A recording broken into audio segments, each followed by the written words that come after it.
في قصص التاريخ الإسلامي نجد النماذج ملهمة لأشخاص تركوا أثرا كبيرا، ومن بينهم زاهر بن حرام، مثال للتواضع والكرم.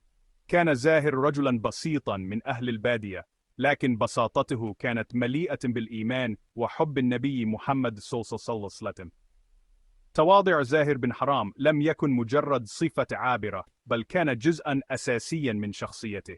كان يعيش حياة بسيطة في الصحراء، بعيدا عن مظاهر الترف والرفاهية. هذا التواضع جعله قريبا من النبي محمد صلى الله عليه وسلم، الذي كان يقدر هذه الصفات في أصحابه.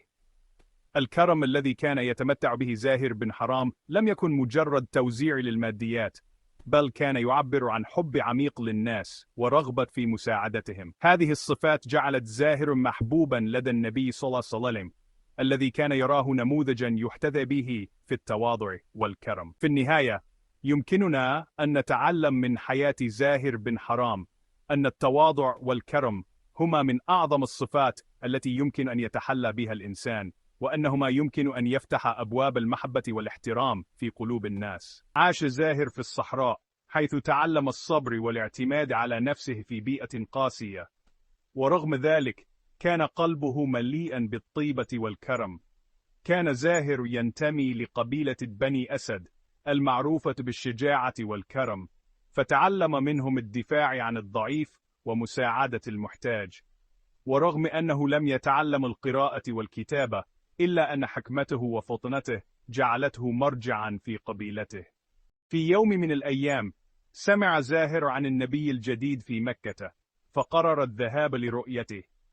سافر مع قافلة من قبيلته، وعندما وصل إلى مكة والتقى بالنبي صلى الله عليه وسلم شعر بقرب منه، فرأى فيه الصدق والحنان، فأسلم زاهر وعاد إلى قبيلته داعيا إلى الإسلام. دعني بعشرة من غمك، قصة المزاح وعمق المحبة. كان زاهر يحب النبي صلى الله عليه وسلم حبا شديدا، وكان دائما بجواره. وفي يوم من الأيام، وبينما كان زاهر جالسا مع النبي صلى الله عليه وسلم ومجموعة من الناس، أراد النبي صلى الله عليه وسلم أن يمزح معه. يا زاهر، بعني نفسك. ابتسم زاهر وقال: يا رسول الله، أنا لست رخيصا. فقال له النبي صلى الله عليه وسلم: بل أنت غالي يا زاهر، ولكن بعني بعشرة من غنمك.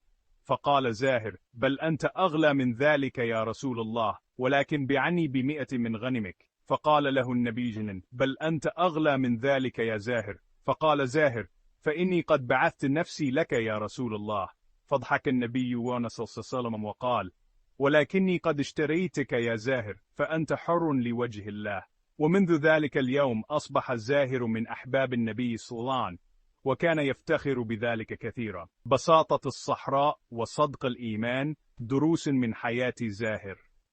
تعلمنا قصة زاهر بن حرام معانٍ كثيرة، فهي تظهر أن الإسلام لا يهتم بأصل الإنسان أو عائلته، بل بتقواه وإيمانه.